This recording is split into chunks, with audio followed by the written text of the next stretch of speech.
Makakausap po natin ang abogado ni Janet Lim Napoles sa kasong serious illegal detention na si Atty. Alfredo Villamor. Good morning po, Atty. Villamor. Good morning po.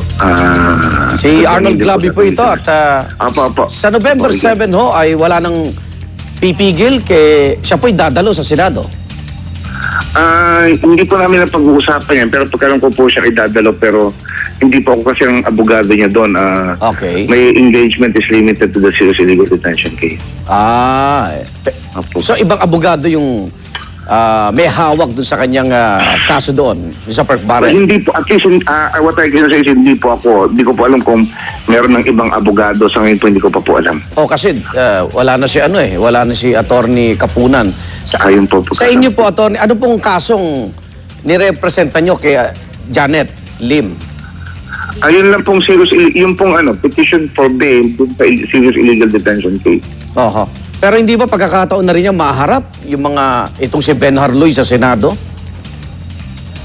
That will be there will be an opportunity for that. Pero as I said po, hindi naman po ako involved dun sa pagharap niya sa Senado o dun sa cases involving the PDAP. Pero kailan ho siya nakatagdang humarap naman sa korte para sa panig niya? Sa serious illegal detention case po. Opo, yun yung kasong hawak niyo po, di ba? Opo. Hindi yun ang tanong ko po, yung kasong hawak niyo. Kailan po siya naka-schedule sa korte? Referring again to another cases of PDAP. Well, wala pong schedule because we're just waiting for the outcome of the resolution on the petition for bail. Sino na ho ba dapat namin talagang kausapin dito? When it comes to the serious illegal detention case po, I've said, ako po yung lawyer. Pagdating po sa PDAP, hindi po ako ang abogado. Kaya nga po, binabalikan ko po ni Miss Napoles. Pansira ka ng araw eh. Kaya nga sinasabi ko yung serious illegal detention po, attorney.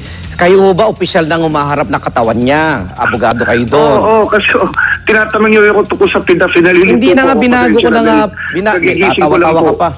Binago ko na nga po, binaligan ko na nga po ano pong schedule niya sa korte tungkol sa illegal detention kay Ben Harloy. Sinagot ko na nga po yan. Ang sabi ko po, wala pa po kong schedule. Nalinintay pa po yung outcome ng serious illegal detention case. Pero yung kanyang pagpiyansa po, ano pong latest ngayon doon, Atty. Villamor? Inihintay pa po namin yung outcome ng resolution ng kanyang petition for bail.